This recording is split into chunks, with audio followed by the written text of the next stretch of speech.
En 1972, mientras los jóvenes mexicanos soñaban con manejar un Mustang, había un auto fabricado en México que ya le estaba ganando en las pistas más exigentes de Norteamérica. No en teoría. No en papel. En carreras reales, contra equipos reales, con presupuestos reales de Ford y Chevrolet detrás de sus rivales. El auto se llamaba VAM Javelin. Y la mayoría de los mexicanos nunca supo que existió. Eso ya debería molestarte. Pero espera, porque la historia se pone más interesante y más injusta conforme avanza. Para entender lo que VAM logró, primero tienes que entender lo que era el campeonato Trans Am en los años 70. No era una carrera local. No era un evento menor. El Trans Am era la serie de road racing más prestigiosa de toda Norteamérica. El lugar donde Ford, Chevrolet y Pontiac llegaban con sus mejores ingenieros, sus mayores presupuestos y sus pilotos más experimentados a demostrar quién fabricaba los autos más rápidos del continente. Ganar en Trans Am no era ganar una carrera. Era ganar un argumento. Era decirle al mundo entero que tu auto era superior. Ford dominaba esa serie desde 1966. El Mustang Boss 302 era prácticamente imbatible. Chevrolet llegaba con el Camaro Z28. Pontiac con el Firebird. Tres gigantes de Detroit con décadas de experiencia, equipos de ingeniería de cientos de personas y recursos que ninguna empresa mexicana podía imaginar. Y en medio de todo eso apareció el VAM Javelin. Fabricado en México. Modificado por ingenieros mexicanos. Compitiendo en un campeonato donde nadie esperaba que sobreviviera más de 2 carreras. Lo que pasó después cambió la historia del automovilismo mexicano para siempre. El problema es que casi nadie en México lo sabe. ¿Por qué? Esa es la pregunta que vamos a responder hoy. Y te adelanto algo, la respuesta no tiene que ver con el auto. El auto era extraordinario. La respuesta tiene que ver con nosotros. La historia de VAM no empieza en una pista de carreras. Empieza en una decisión que el gobierno mexicano tomó en 1963 y que en ese momento nadie entendió completamente. Willys Mexicana llevaba años ensamblando Jeeps bajo licencia estadounidense. Era una operación funcional, rentable en su escala, pero limitada. Ensamblaban lo que les mandaban. Producían lo que les indicaban. No diseñaban, no modificaban, no cuestionaban. Eran, en el sentido más literal, una maquiladora con nombre propio. Cuando el gobierno toma control y crea vehículos automotores mexicanos, la intención era diferente. No solo ensamblar autos extranjeros en suelo mexicano. Crear una industria automotriz nacional con identidad propia, capaz de adaptar, mejorar y eventualmente diseñar desde cero. Era una apuesta enorme para un país que en esa época importaba casi todo lo que consumía en tecnología. VAM comienza a producir modelos de American Motors Corporation bajo licencia. AMC era la cuarta empresa automotriz de Estados Unidos, siempre a la sombra de Ford, General Motors y Chrysler, pero con una filosofía de ingeniería distinta. Más atrevida. Menos corporativa. Dispuesta a experimentar donde los tres grandes no se arriesgaban.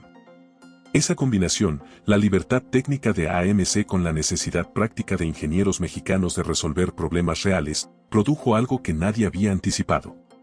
Los ingenieros de VAM empezaron a notar cosas que los manuales estadounidenses ignoraban. El combustible en México tenía menor octanaje. Las carreteras mexicanas combinaban altitudes extremas con superficies irregulares que ningún auto diseñado para las autopistas planas de Michigan había considerado. El clima variaba de forma radical entre regiones. Un auto que funcionaba perfectamente en Detroit podía ser problemático en Guadalajara, deficiente en la Ciudad de México y directamente peligroso en las carreteras de Oaxaca. Los ingenieros mexicanos no aceptaron eso como algo inevitable. Lo vieron como un problema que tenían la obligación de resolver. Y empezaron a resolver. Las modificaciones que VAM comenzó a implementar no eran cosméticas. No eran cambios de color o ajustes menores para cumplir con regulaciones locales. Eran intervenciones técnicas profundas que transformaban el comportamiento de los autos. Los motores se recalibraban desde cero para funcionar con el combustible mexicano sin perder potencia. Las suspensiones se ajustaban para absorber el tipo específico de impacto que producen las carreteras mexicanas, distintas en perfil y textura a las estadounidenses. Los interiores no llegaban de fábricas en Ohio. Se diseñaban y fabricaban en México, con materiales seleccionados localmente, con criterios estéticos propios. Cada auto que salía de las instalaciones de VAM era técnicamente distinto al modelo original estadounidense. No inferior. Distinto. En muchos casos, mejor adaptado para las condiciones donde iba a vivir. Eso era algo que ninguna otra empresa automotriz en México estaba haciendo en esa época. Volkswagen ensamblaba el sedán exactamente como llegaban las especificaciones de Alemania. Ford México producía lo que Ford Detroit indicaba. Nissan replicaba lo que Nissan Japón diseñaba. Ninguna cuestionaba. Ninguna modificaba.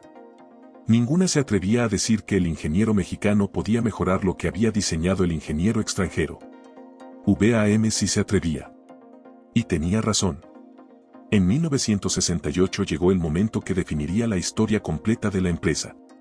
AMC lanzaba en Estados Unidos el Javelin, su respuesta al Mustang y al Camaro. Un auto deportivo de líneas agresivas, capó largo, diseño que hablaba de velocidad antes de encender el motor. VAM lo adoptó. Pero no lo copió. El VAM Javelin llegó al mercado mexicano con un motor de 6 cilindros de 282 pulgadas cúbicas que no existía en ningún catálogo estadounidense.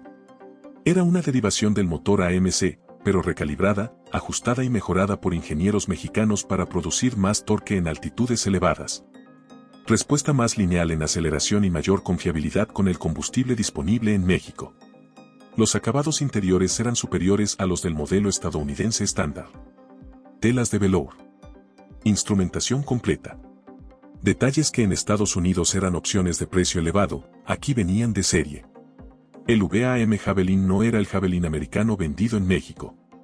Era un auto mexicano construido sobre una plataforma americana.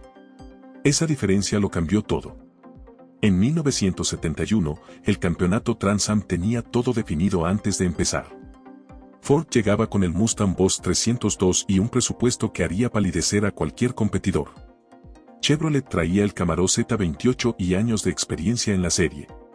Pontiac reforzaba su Firebird con ingenieros que habían pasado décadas perfeccionando ese auto específicamente para este campeonato. AMC llegaba con el Javelin y el equipo Penske Racing. Roger Penske no era un hombre cualquiera en el automovilismo americano. Era el director de equipo más meticuloso, más obsesivo y más efectivo que el campeonato había visto. Cuando Penske decidía ganar algo, la pregunta no era si podía, sino cuándo. El piloto era Mark Donohue. Ingeniero de formación, piloto de instinto, perfeccionista por naturaleza. Donohue no solo manejaba el auto, lo entendía mecánicamente a un nivel que pocos pilotos de su época alcanzaban. Sabía exactamente qué le pedía al motor, qué le exigía a la suspensión, dónde estaban los límites y cómo empujarlos sin cruzarlos. La combinación de Penske, Donohue y el Javelin produjo algo que Detroit no anticipó. En la primera carrera de la temporada 1971, el Javelin terminó primero. Ford quedó segundo. Chevrolet tercero. Los equipos de los grandes miraron los resultados con la incomodidad de quien asume que fue un accidente. No fue un accidente. En la segunda carrera, el Javelin ganó de nuevo. En la tercera. En la cuarta. Para la mitad de la temporada, Ford y Chevrolet habían gastado recursos considerables intentando entender qué estaba haciendo Penske que ellos no podían replicar. Al final de 1971, el Javelin había ganado 8 de las 10 carreras del campeonato. Ford y Chevrolet, con toda su capacidad industrial y financiera, terminaron segundo y tercero. Era la primera vez en 5 años que ninguno de los dos ganaba el Trans Am. El año siguiente, 1972, un nuevo piloto tomó el volante del Javelin. George Follmer repitió el campeonato de forma aún más contundente. 2 años consecutivos. 2 campeonatos. El auto que México fabricaba derrotando al símbolo más reconocible de la potencia americana. Y en los concesionarios VAM de todo México, llegaron las ediciones especiales Trans Am Victory Edition. Autos de calle que celebraban esas victorias. Que cualquier mexicano podía comprar. Que llevaban en su carrocería la prueba de que un auto fabricado en este país había ganado donde Ford no pudo. Aquí es donde la historia debería volverse un cuento de éxito.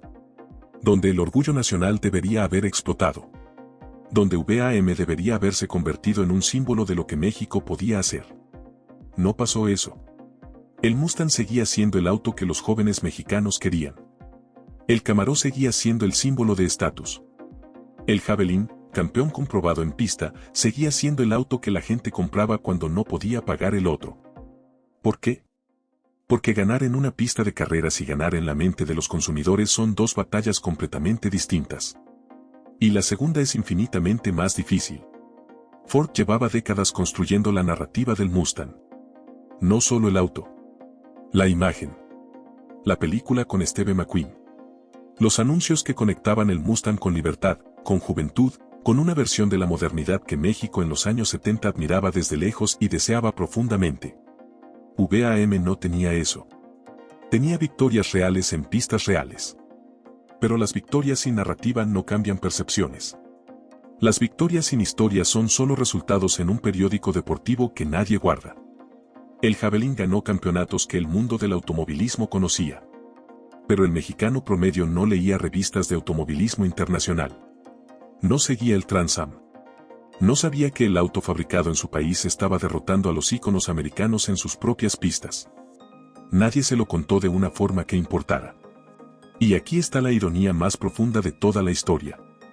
VAM tenía exactamente lo que necesitaba para cambiar la percepción de lo hecho en México. Tenía la prueba objetiva, irrefutable, cronometrada y documentada de que un auto mexicano podía superar a los mejores del mundo. Pero vivía en un país que no estaba listo para creerlo. No porque la evidencia no existiera, sino porque décadas de narrativa que decía que lo bueno viene de afuera habían construido una muralla mental que ni dos campeonatos consecutivos del Trans Am podían derribar.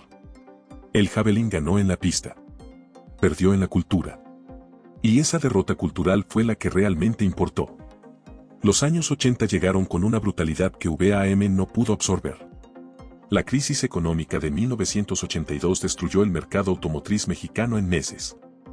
El peso se devaluó. El poder adquisitivo colapsó. Las familias que habían comprado VAM Javelin, VAM American, VAM Gremlin en los años 70 ahora no podían pagar la gasolina para manejarlos. VAM seguía produciendo. Seguía modificando. Seguía haciendo lo que siempre había hecho, intentar fabricar el mejor auto posible para el mercado mexicano. Pero el mercado mexicano había dejado de existir en los términos que la empresa necesitaba para sobrevivir. El gobierno, propietario mayoritario, miraba los números con la desesperación de quien sabe que no tiene solución interna. Las deudas crecían. La producción caía.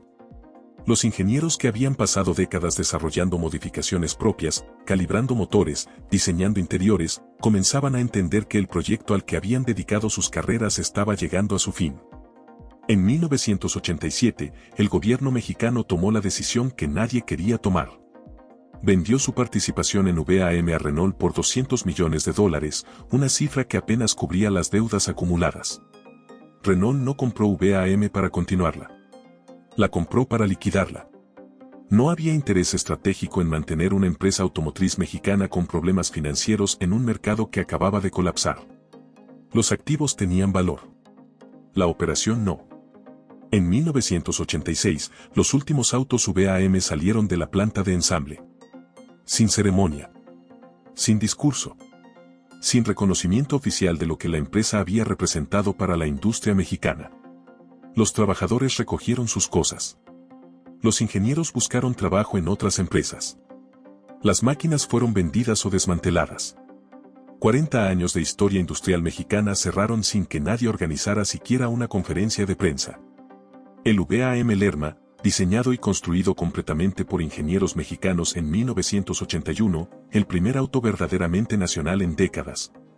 Quedó como una curiosidad histórica que hoy solo conocen los coleccionistas más dedicados.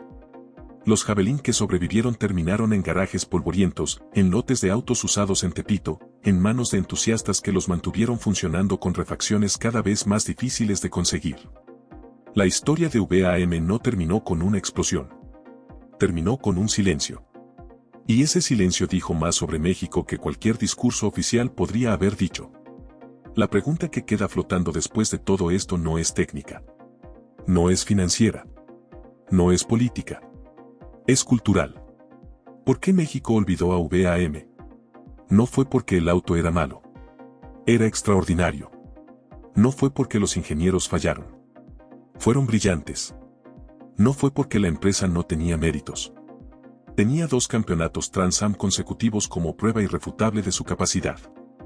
México olvidó a VAM porque en los años 70, 80 y 90 México mismo no terminaba de creer en lo que México producía.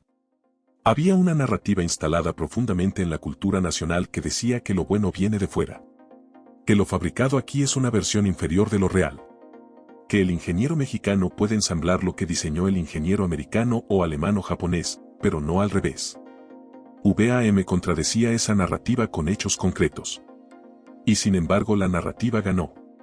Hoy cuando hablamos del Mastretta, del Dina, del Bull, celebramos que México está intentando crear sus propias marcas. Pero olvidamos que México ya lo hizo. Que hubo ingenieros en este país que modificaron motores, diseñaron interiores, ajustaron suspensiones y llevaron un auto a ganar donde Ford no pudo. Eso ocurrió. Está documentado. Está cronometrado. Está en los registros del campeonato Trans Am de 1971 y 1972. El VAM Javelin no es nostalgia. Es evidencia. Evidencia de que el talento mexicano para la ingeniería no es algo nuevo que estamos descubriendo. Es algo viejo que elegimos olvidar. Si hoy buscas un VAM Javelin en buen estado, encontrarás que los coleccionistas los tratan como piezas extraordinarias. Que quienes los manejaron hablan de ellos con un afecto que va más allá de la mecánica. Que hay algo en ese auto que conecta con una versión de México que pudo haber sido diferente. La próxima vez que veas un Mustang de los años 70, recuerda esto. Mientras el Mustang vendía imagen, el Javelin estaba ganando campeonatos. Mientras Ford construía mitos, México construía autos mejores. Y mientras el mundo miraba hacia Detroit, había ingenieros en este país haciendo algo que Detroit no pudo hacer. Eso no es nostalgia. Eso es historia. Y las historias que olvidamos son exactamente las que más necesitamos recordar.